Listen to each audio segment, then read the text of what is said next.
Good morning, John, Florida.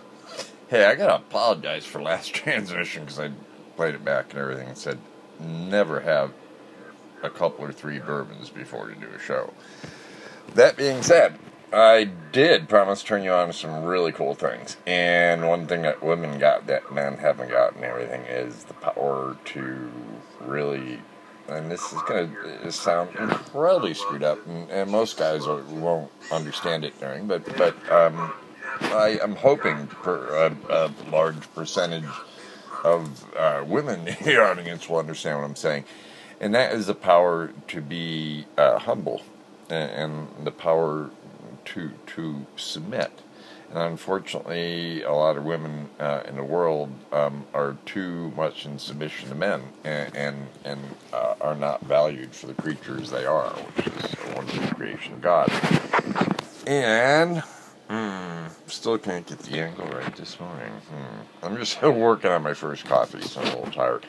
But I thought I'd clarify that women really have that right. They have this beauty and submissiveness, and I don't mean that in a bad way. I mean that this quiet beauty to them, and guys just don't really seem to submit.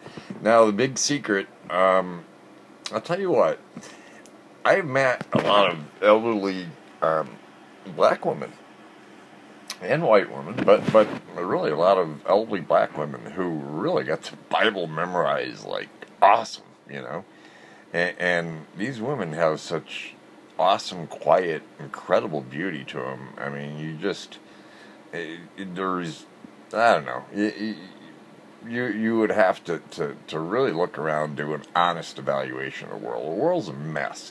People are cruel, people are unkind to each other, people bump into you in the store or wherever, don't say excuse me.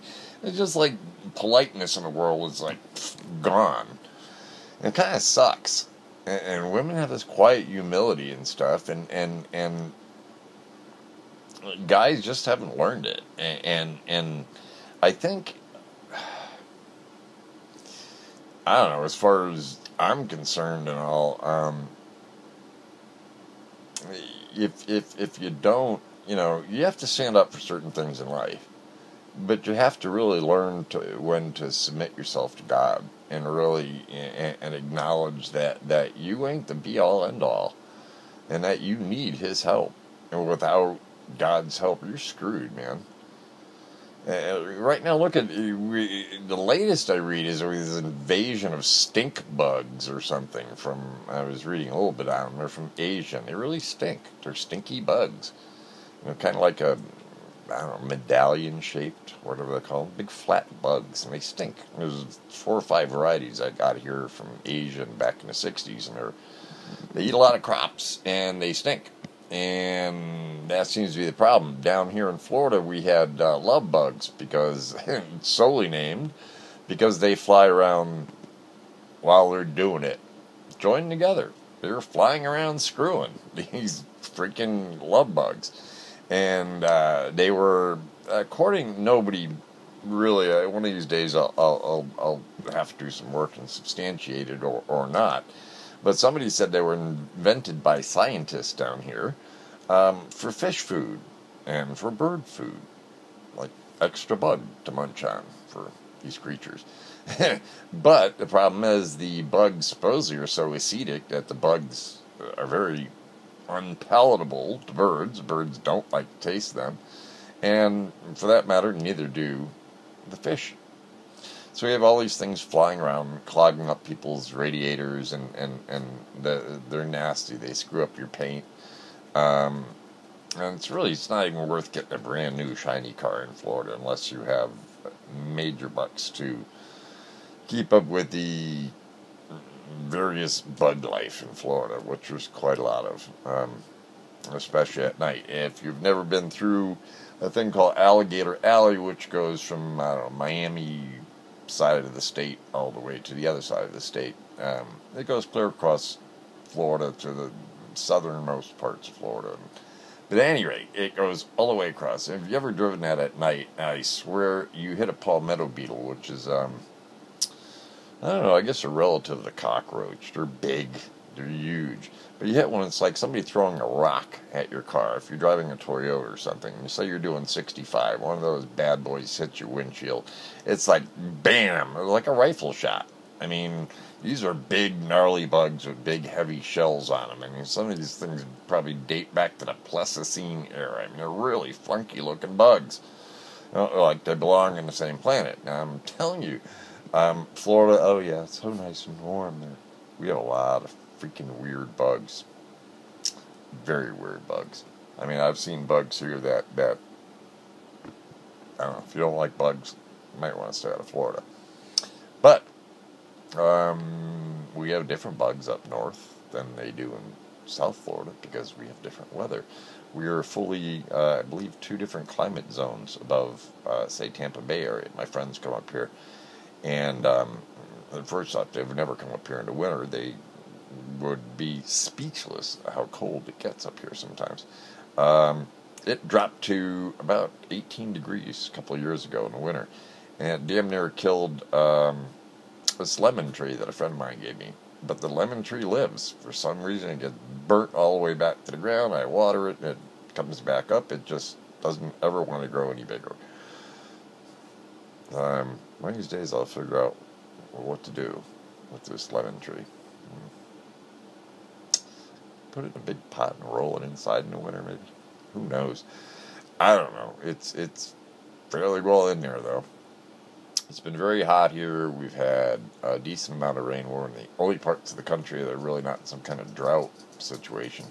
Northeast has been experiencing some really ass-kicking hot weather, and no global warming? Think about it. Maybe when New England gets enough of our weather, they will figure out, because they're pretty powerful in Washington. New England will go, damn, we can't take this heat. We must do something about global warming. Maybe, sorry folks, eat lots of beef until the herds are depleted. There's no more, well, not 1 trillion cows around farting and creating global warming, and we plant crops. Make a suggestion that we plant hemp. Hemp can provide way more biodiesel than corn, and corn we need to feed cattle, chickens, corn syrup, and a million other things. You know, corn is like, whose bonehead idea was it to use all the corn which we need for food and throw it in our gas tanks? And it costs really a lot of money to transport Midwest generated biofuel all the way across the country once it's refined to be used for gasoline, which will drive the trucks all the way back across the country to pick up more of the stuff. Jeez, how frickin' boneheaded can you get? Hemp grows everywhere, folks. And the seeds are just loaded down with biodiesel oil. Let me see. Did you know one of the most pesticide-intensive crops in the whole freaking world is cotton? Cotton. Yeah. What made the South what it was? Cotton and rice, really. That was the first thing that we imported slaves for rice down in the Carolinas, and then cotton. But cotton uses an incredible amount of pesticides, okay, and does not yield near as much. Oh, yeah, hemp yields 7 times the pulp, okay, of paper. Trees. 7 times the pulp, plus it's renewable. Instead of waiting 200 years for another tree to grow, you can grow another crop next year. Okay, not only that, okay, to bleach hemp paper, which incidentally,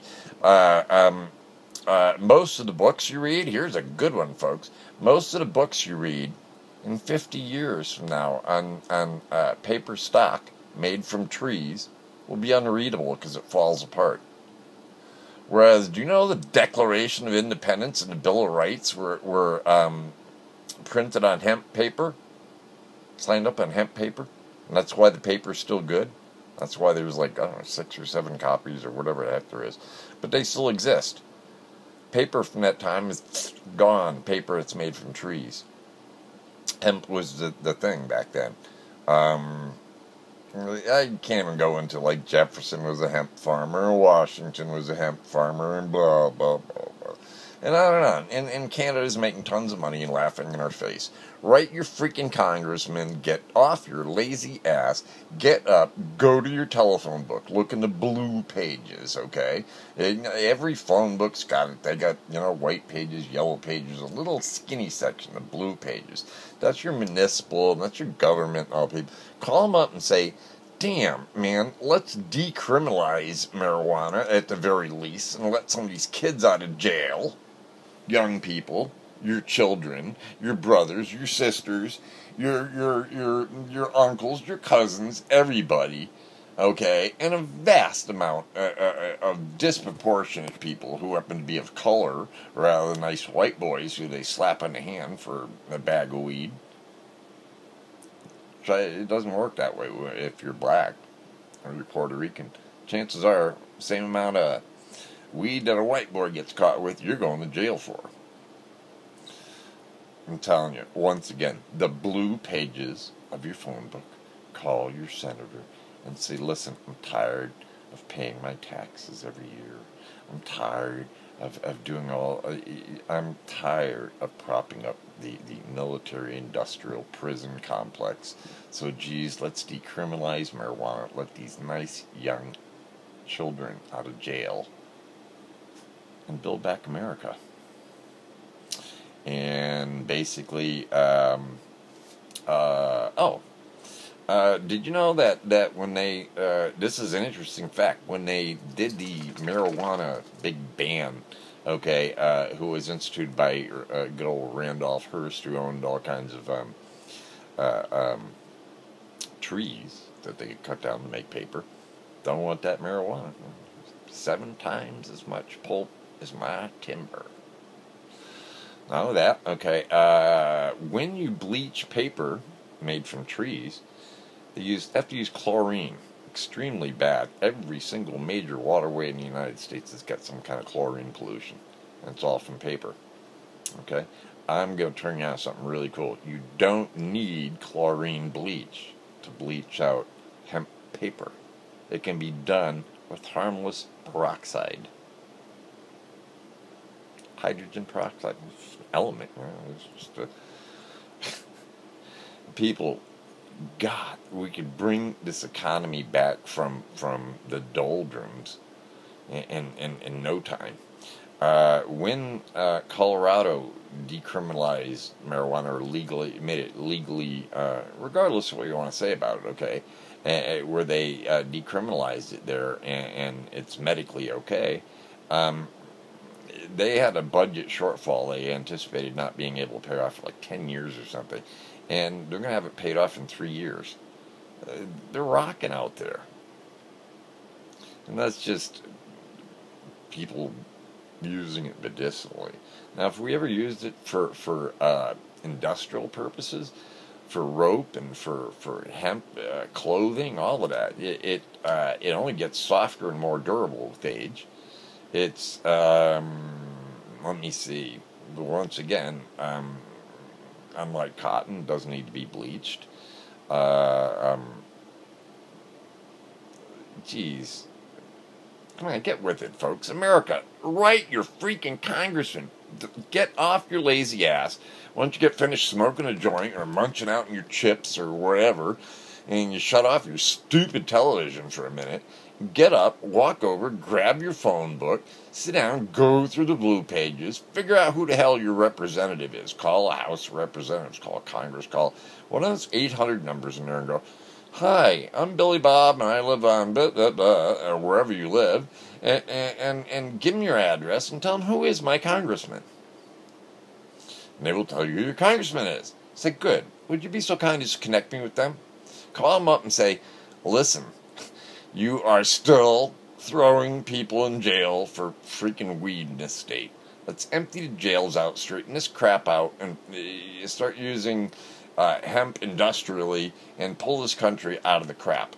When they made marijuana illegal at the behest of the industrialist, Randolph Hearst among them, For a short time, they pulled it off because when the Japanese took over